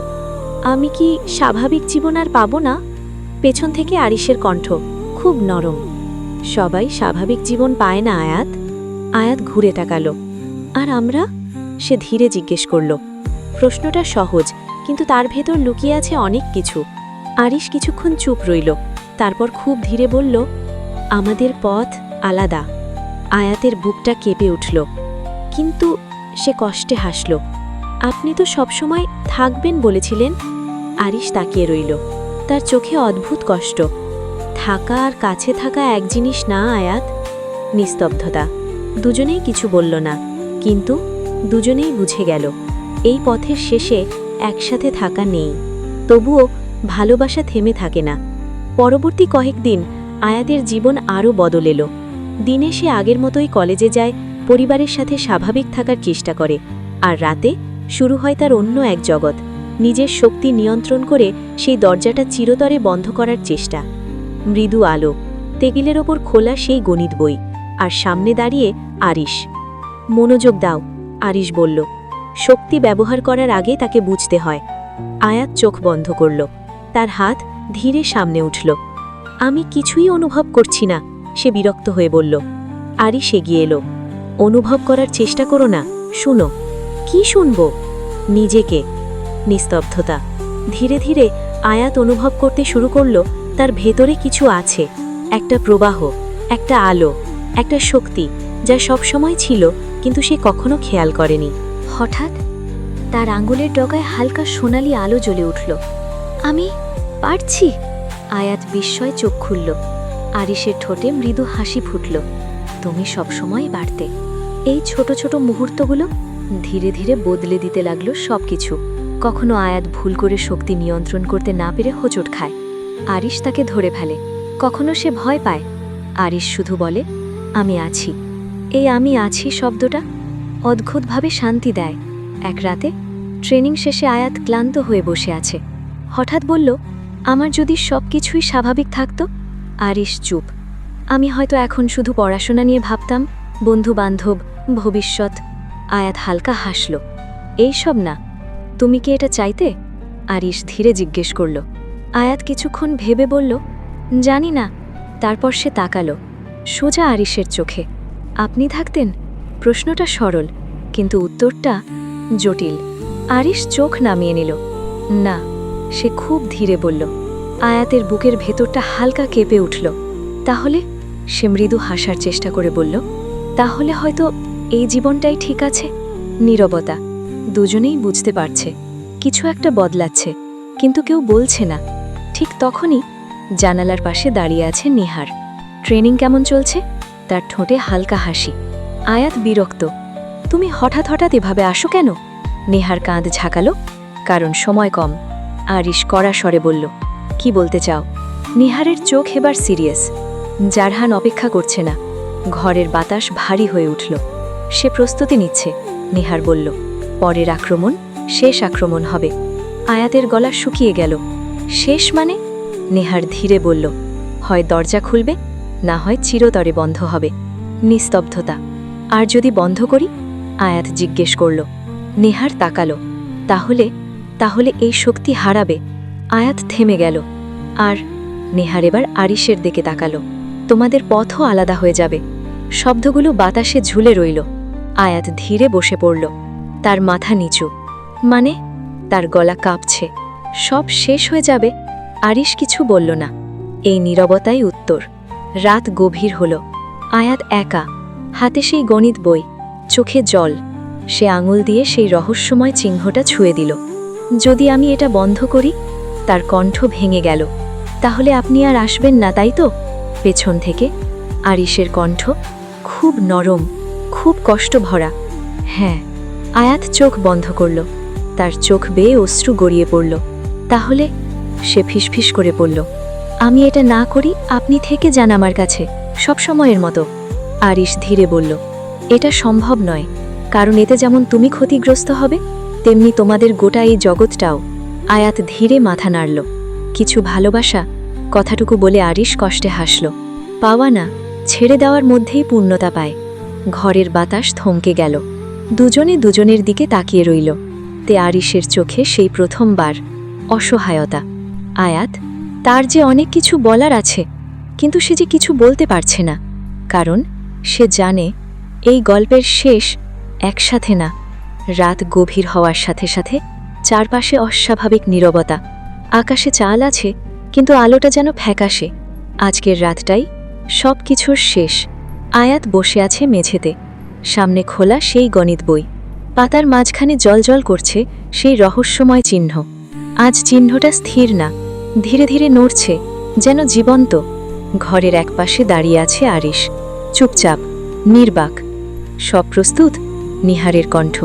সে জানালার পাশে দাঁড়িয়ে, তার সোনালি চোখে আজ কোনো হাসি নেই। আয়াত ধীরে মাথা নাড়ল।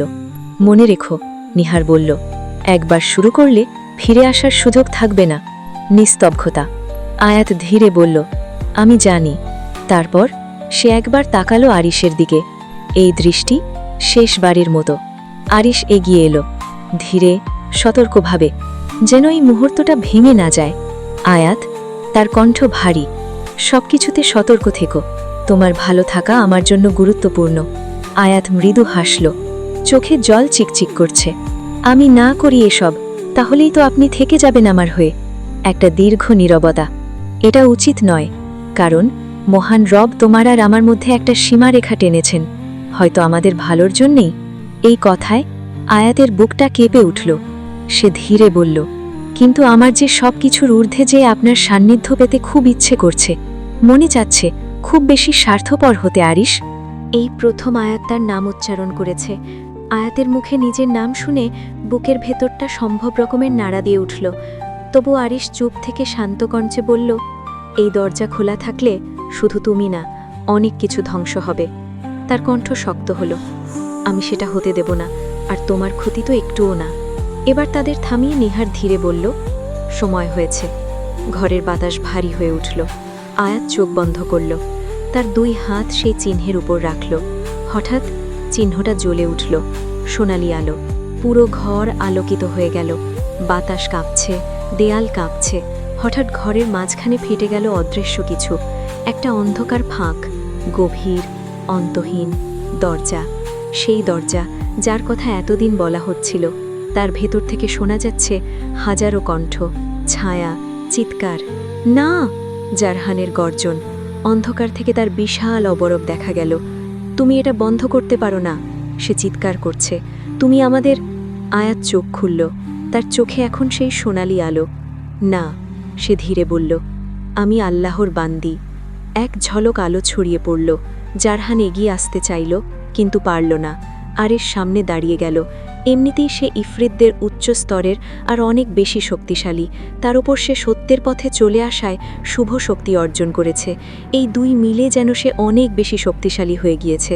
ফলে অনেক অশুভ শক্তি একত্রিত হয়েও কিছু করে পারে না। তার চোখে নীল আগুন। আজ সব শেষ, সে বলল। দুজনের মধ্যে তীব্র শক্তির সংঘর্ষ শুরু হলো। নীল বনাম কালো, নীল বনাম অন্ধকার। এদিকে আয়াত তার সমস্ত শক্তি দিয়ে চিহ্নটাকে সক্রিয় করছে। তার শরীর কাঁপছে, শ্বাস ভারী। নিহার চিৎকার করল, এখন বন্ধ করো। আয়াত শেষবার চোখ বন্ধ করল। তার মনে ভেসে উঠল তার মা, তার স্বাভাবিক জীবন, আর আরিশ। তার চোখ দিয়ে অশ্রু গড়িয়ে পড়ল। আল্লাহ, আমাকে শক্তি দিন। এক ঝলক, অত্যন্ত উজ্জ্বল আলো। দরজা কাঁপতে শুরু করল। জারহান চিৎকার করে উঠল, না! এক মুহূর্তে সব কিছু ভেঙে পড়ল। আলো, অন্ধকার, শব্দ, সব মিলিয়ে নিস্তব্ধতা। ঘর আবার আগের মতো। চিহ্নটা নিভে গিয়ে মুছে গেছে। দরজা বন্ধ, চিরতরে। আয়াত ধীরে মাটিতে পড়ে গেল। আয়াত! আরিশ ছুটে এলো। সে তাকে ধরে ফেলল। আয়াত ধীরে চোখ খুলল। সব শান্ত। শেষ হলো? সে মুচকি হেসে ফিসফিস করে বলল। আরিশ কিছু বলল না, শুধু মাথা নাড়ল। আয়াত মৃদু হাসল, তার চোখে জল। তাহলে আপনাকে যেতে হবে, তাই না?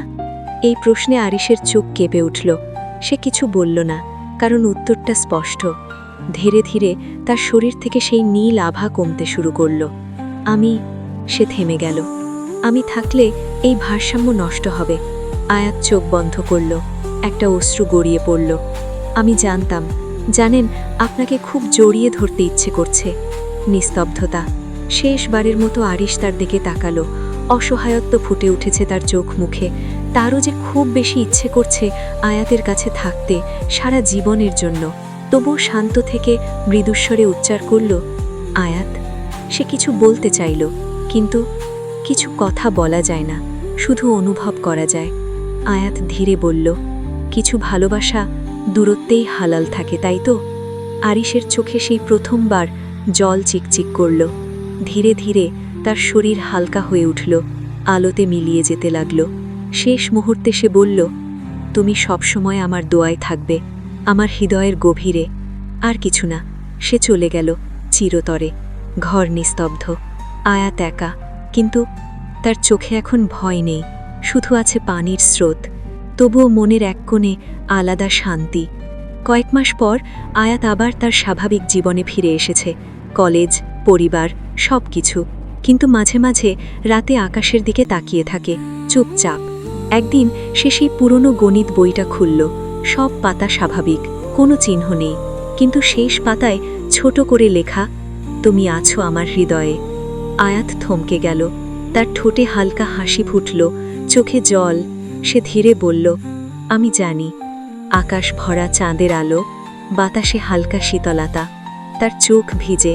কিছুটা সময় চুপ থেকে সে আকাশের দিকে তাকিয়ে ফিসফিস করে বলল, আপনি আমার জীবনের সেই না পাওয়া সত্য, যাকে আমি কখনো ছুঁতে পারিনি, তবুও হারিয়েও ফেলিনি। আপনার মায়া, আপনার নীরব যত্ন, আমাকে বাঁচানোর জন্য নিজের অস্তিত্বকে ঝুঁকির মধ্যে ফেলে দেওয়া, এসব আমি কোনোদিন ভুলতে পারবো না। তার কণ্ঠ ভেঙে গেল। হয়তো আমাদের গল্পটা হওয়াই উচিত ছিল না, তবুও এই না হওয়াটাই আমার জীবনের সবচেয়ে গভীর সত্য হয়ে রইল। এক ফোঁটা অশ্রু গড়িয়ে পড়ল। আপনি থাকবেন সব সময় আমার দোয়ার ভেতরে, আমার স্মৃতির গভীরে, আর আমার হৃদয়ের এক এমন জায়গায় যেখানে কেউ কোনোদিন পৌঁছতে পারবে না। বাতাস হালকা করে বয়ে গেল। মনে হলো কেউ যেন খুব কাছ থেকে হয়তো তাকিয়ে আছে। তারপর সব কিছু নিস্তব্ধ। আকাশে চাঁদ জ্বলছে, তারারা তাদের মেলা সাজাচ্ছে, আর আমি দাঁড়িয়ে আছি আপনার অপেক্ষায়। জানি না এই অপেক্ষার শেষ কোথায়।